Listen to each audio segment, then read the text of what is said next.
بسم الله الرحمن الرحيم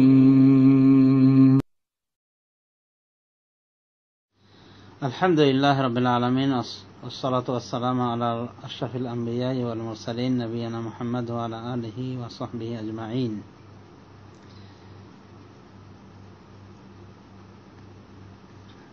এক মুসলিম বোন প্রশ্ন করেছেন সালাম দিয়ে, ওয়ালাইকুম আসসালাম রাহমাতুল্লাহ। তিনি বলেছেন, মুহতারাম ফজিলাতুল শেখ, আপনার কাছে আমার একটা প্রশ্ন। 7 ভাগা কোরবানিতে যদি 7 জন নামাজি মুসলিম শরিক না হয়, বেনামাজিদের কেউ 7 ভাগা কোরবানিতে শরিক হলে সে কোরবানি সহিহ সুন্নাহ সহিশুদ্ধ হবে কি? আর যারা কোনোদিনও নামাজ রোজা করে না, তাদের কোরবানি আল্লাহর দরবারে কি কবুল হবে? আর আমাদের এলাকায় কিছু হিন্দু মহিলা বালক বালিকা ঈদের দিন কোরবানির গোশত মাংস চাইতে আসে, যারা অন্যান্য সময়ের ফকির নাই। সে হিন্দুদের কোরবানির মাংস দান করলে আমাদের সওয়াব হবে কি? আমরা তাদেরকে ইসলাম গ্রহণ করতে বললে নানান অজুহাত দেখায়, আবার মুসলিমদের গরু খাসির গোশত খাওয়ার জন্য চাই। দয়া করে উত্তরটি দিবেন। এরপরে উনি দোয়া করেছেন, আমিও তার জন্য দোয়া দেই। হাইয়াহাল্লাহু হায়াতান তাইয়্যিবাহ ওয়া রাযাকাহা সিহহাতান ওয়া আফিয়াহ। وهذا دعائي لكل المسلمين لجميع المسلمين في مشارق الأرض ومغاربها تقبل الله। এই প্রশ্নের উত্তর হলো যে 7 ভাগা কোরবানিতে যদি 7 জন নামাজির জায়গায় কোনো বেনামাজি থেকে থাকে, তাহলে কোরবানি ইনশাআল্লাহ হয়ে যাবে। তবে বেনামাজিকে কোরবানিতে শরীক করা উচিত নয়। বেনামাজি বলতে খাঁটি বেনামাজি, আর যারা ছাড়া ধরা করে নামাজ পড়ে ওরা এক প্রকার বেনামাজি, তবে ওরা মুসলিমদের গণ্ডিতে রয়ে যায় বলেই অধিকাংশ উলামায়ে দ্বীন ইখতিলাফ দিয়েছেন, মানে অভিমত ব্যক্ত করেছেন। তো সেই হিসেবে যদি ছাড়া ধরা করা নামাজি হয়ে থাকে, তো এই জাতীয় নামাজি বা এই জাতীয় বেনামাজি কোরবানিতে শরীক করা তো অসুবিধা নেই, কারণ সে এক প্রকার মুসলিমের অন্তর্ভুক্ত। যদিও এই জাতীয় দুর্বল ইমানের ব্যক্তিকে শরীক না করাই উচিত, তবে শরীক করলে করা যাবে, কারণ সে অধিকাংশ উলামায়ে দ্বীনের নিকটে ইসলামের গণ্ডিতে রয়েছে, যদিও একজন বড় ধরনের পাপাচারী মুসলিম। তো ইনশাআল্লাহ শরীক করা যেতে পারে ছাড়া ধরাকারীকে। আর যারা কোনো দিন নামাজ রোজা করে না, তাদের কোরবানি আল্লাহর দরবারে কবুল হবে কিনা এ মর্মে আমরা আল্লাহ রাব্বুল আলামিন থেকে জেনে নিতে পারি। আল্লাহ রাব্বুল আলামিন সূরা আল মায়েদার ভিতরে উল্লেখ করেছেন, তিনি বলেছেন, ইন্নামা ইয়াতাকাব্বালুল্লাহু মিনাল মুত্তাকিন, কেবল তা আল্লাহ মুত্তাকিদের থেকে গ্রহণ করেন।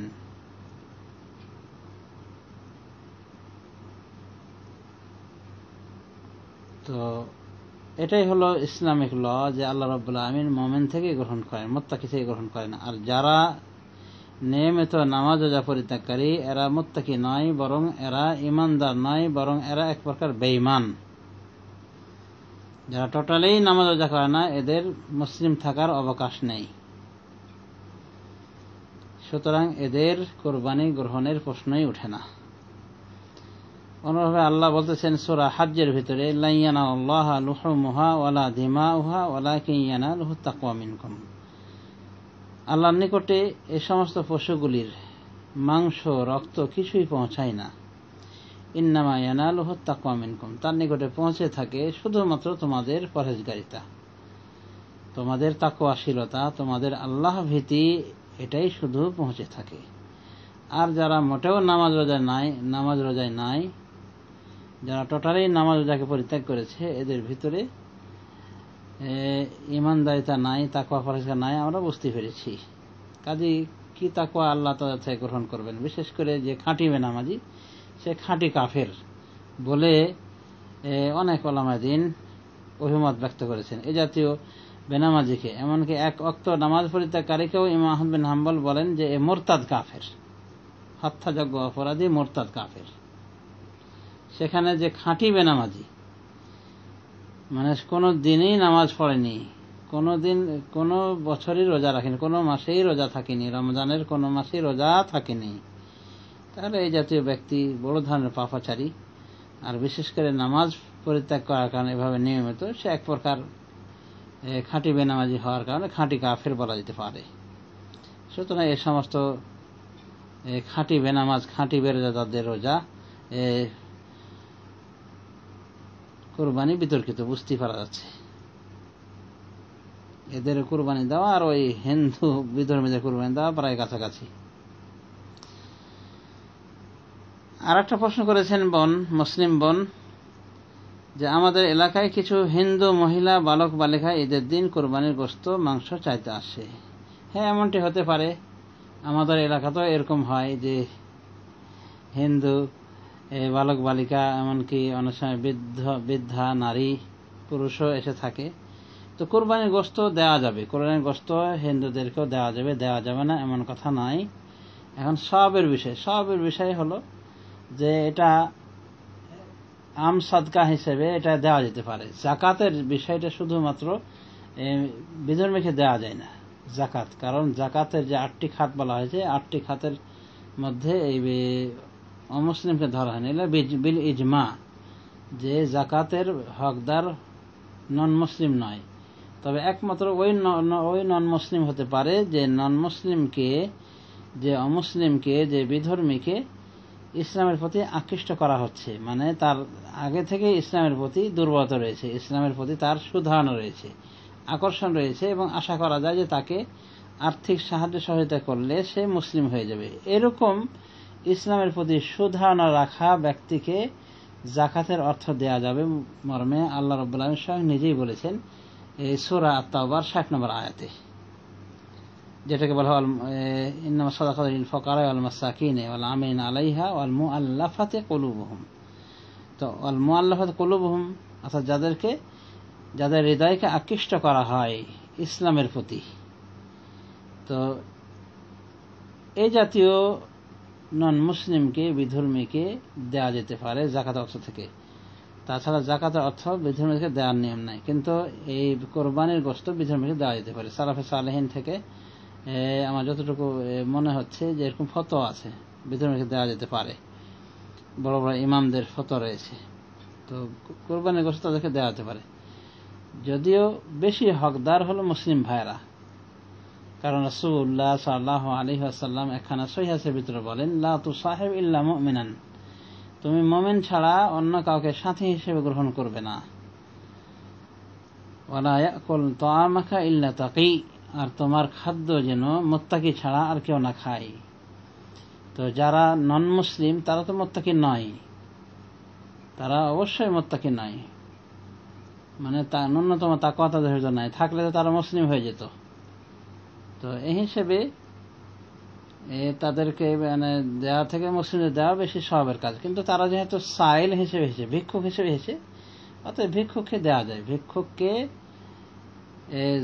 জাকাত বাদে অন্যান্য অর্থ থেকে দেওয়া যায়, অন্যভাবে আম দান থেকে দেওয়া যায়, সাধারণ দান থেকে, এবং সাধারণ দান ইনশাআল্লাহ সব পাওয়া যাবে যদি সে হিন্দু বিধর্মী প্রকৃত মুহতাজ হয়ে থাকে এবং ইসলামের বিরুদ্ধে তাদের সরাসরি কোনো অবস্থান না থেকে থাকে, তাহলে এই জাতীয় হিন্দু বিধর্মীদের সাথে এই জাতীয় সদাচরণ করাতে কোনো অসুবিধা নাই। রাসূলুল্লাহ সাল্লাল্লাহু আলাইহি ওয়াসাল্লাম তার প্রতিবেশী ছিল, ইহুদি প্রতিবেশী ছিল। রাসূল সাল্লাল্লাহু আলাইহি ওয়াসাল্লাম বকরি জবাই করলে তিনি খোঁজ নিতেন বা বলতেন যে আমাদের এই ইহুদিরকে দিয়ে আসো, অমুক এই গোশতটুকু দিয়ে আসো। তাহলে রাসূলুল্লাহ সাল্লাল্লাহু আলাইহি ওয়াসাল্লাম প্রতিবেশী হিসেবে খোঁজ নিয়েছেন ইহুদি হওয়ার পরও। সুতরাং বিধর্মীদের প্রতি সহানুভূতির হাত বাড়াতে ইসলাম নিষেধ করে না, বরং বিধর্মী যদি ফকির মিসকিন হয় এবং হাত পাতে, তাহলে মর্মে আল্লাহ রাব্বুল আলামিন সাধারণভাবে স্ট্যাটাস দিয়েছেন। আল্লাহ রাব্বুল আলামিন বলে দিয়েছেন তার কোরআন কারীমের ভিতরে সূরাত আদ-দুহার ভিতরে যে আম্মা সাইলা ফালা তানহার ওয়া আম্মা সাইলা ফালা তানহার, আর ভিক্ষুককে ধমকাবে না। আরো তিরমিজি শরীফ হাদিসে বলেন রাসূলুল্লাহ সাল্লাল্লাহু আলাইহি ওয়াসাল্লাম লিসাইল হাক্কুন ওয়া ইন জা আলা ফারাস, যদিও সায়েলের একটা হক রয়েছে, যদিও সেই ঘোড়ায় চড়ে আসে না কেন। সুতরাং যদি সায়েল আসে, সায়েল ধর্মী হোক, স্বধর্মী হোক, বিধর্মী হোক, সায়েল অর্থাৎ সওয়ালকারী ভিক্ষুককে দেয়া যেতে পারে। তবে যদি জানা যায় যে ওটা ওই লৌকিকতাকারী ভিক্ষুক, মানে তার প্রাসাদ, বাড়ি, বিল্ডিং রয়েছে, ধনী মানুষ, কিন্তু এই ভিক্ষাকে তার পেশা হিসেবে বেছে নিয়েছে, তাহলে সে হিন্দু হোক, মুসলিম হোক, যে কেউ হোক, তাকে ভিক্ষা থেকে বিরত থাকতে হবে।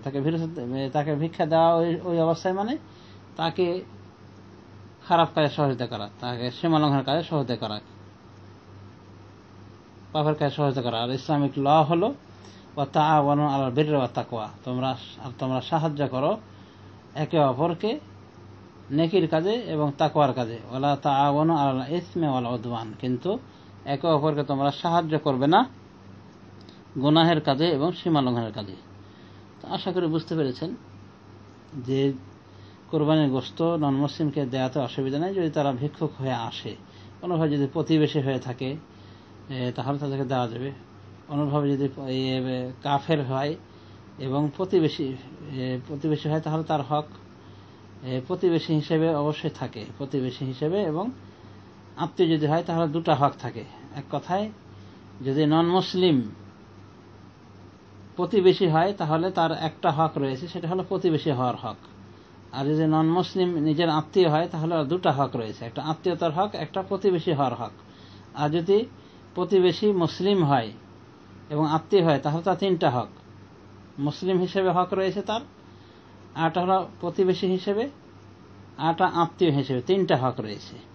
তো যা হোক, বিধর্মী প্রতিবেশীকে কোরবানির গোশত থেকে দেওয়াতে অসুবিধা নেই। আর মুসলিম ব্যক্তিকে, মুসলিম প্রতিবেশীকে দেওয়ার কথাই বলা হয়েছে, বা আত্মীয় প্রতিবেশীকে, আত্মীয় মুসলিম প্রতিবেশীকে দেওয়াতে কোনো অসুবিধা নেই। এক কথায়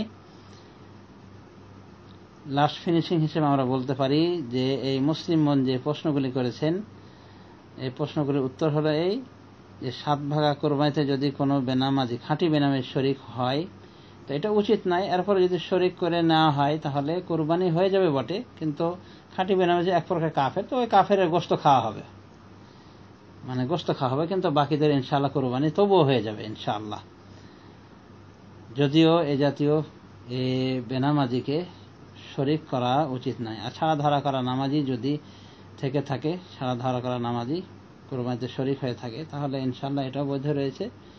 যদিও উচিত নয় একে শরিক করা কোরবানিতে, কিন্তু ইনশাআল্লাহ সে এক প্রকার যেহেতু মুসলিম তাই বৈধ রয়েছে। আর হিন্দুদেরকে কোরবানির গোশত দেওয়া যেতে পারে, নন মুসলিমদেরকে কোরবানির গোশত দেওয়া যেতে পারে যারা ভিক্ষুক আকারে এসেছে বা যারা প্রতিবেশী আকারে রয়েছে মুসলিমদের আশেপাশে, তাদেরকে দেওয়া যেতে পারে, অসুবিধা নেই ইনশাআল্লাহ। তো আশা করি প্রশ্ন ক্লিয়ার হয়েছে, শ্রোতামণ্ডলী বুঝতে পেরেছেন। আল্লাহ রাব্বুল আলামিন আমাদেরকে সঠিক বোঝার তৌফিক দান করুন। খাঁটি বেনামাজি বলতে আমি আবারও বলছি যে কোনো প্রকারই নামাজে নাই, মানে মোটেই সে কোনো সেজদায় নাই। অনুরূপভাবে খাঁটি বেরোজাদার যে কোনো রোজাই রাখে না। তো খাঁটি বেরোজাদার এক প্রকার বড় ধরনের পাপী, খাঁটি বেনামাজি সেও এক প্রকার কাফের।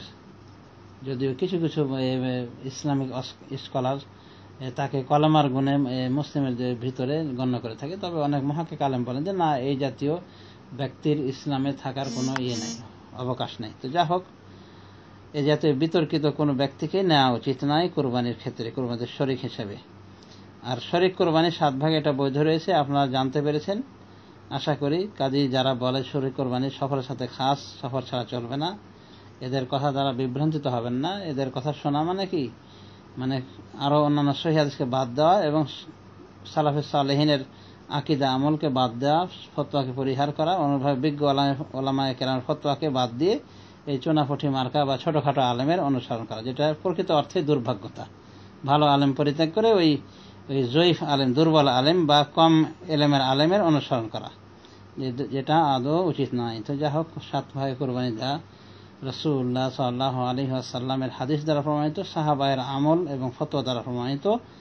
কাজেই 7 ভাগা কোরবানি অবশ্যই চলবে, এবং 7 ভাগা কোরবানিতে যারা শরিক হবে তাদের পরিবারের পক্ষ থেকে চলবে মর্মে আল্লামা ইবনে উসাইমিন বলেছেন। তিনি বলেন, যারা বলে যে চলবে না এই ভাগাগুলি নিজ নিজ পরিবারের পক্ষ থেকে, তাদের কথার পিছনে না কোনো দলিল আছে, না কোনো সালাফে সালেহিনের বাণী রয়েছে, বেদরির মন গড়া কথা।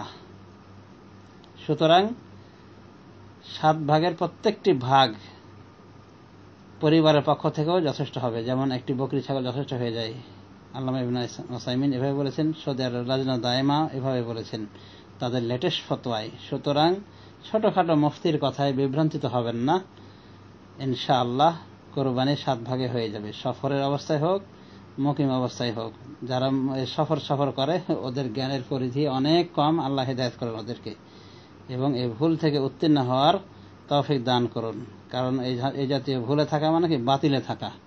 এ বিষয়ে আমার একটি স্বতন্ত্র পুস্তিকা রয়েছে, অর্থাৎ মুকিম অর্থাৎ শরীক কোরবানি। এই বইটি দেখে আমল করার চেষ্টা করবেন, বিভ্রান্তি দূর হবে ইনশাআল্লাহ। ওয়া জাযাকুমুল্লাহু খায়রান আলা হুসনি ইসতিমা' ওয়া সাল্লাল্লাহু আলা নবিয়্যিনা মুহাম্মদ।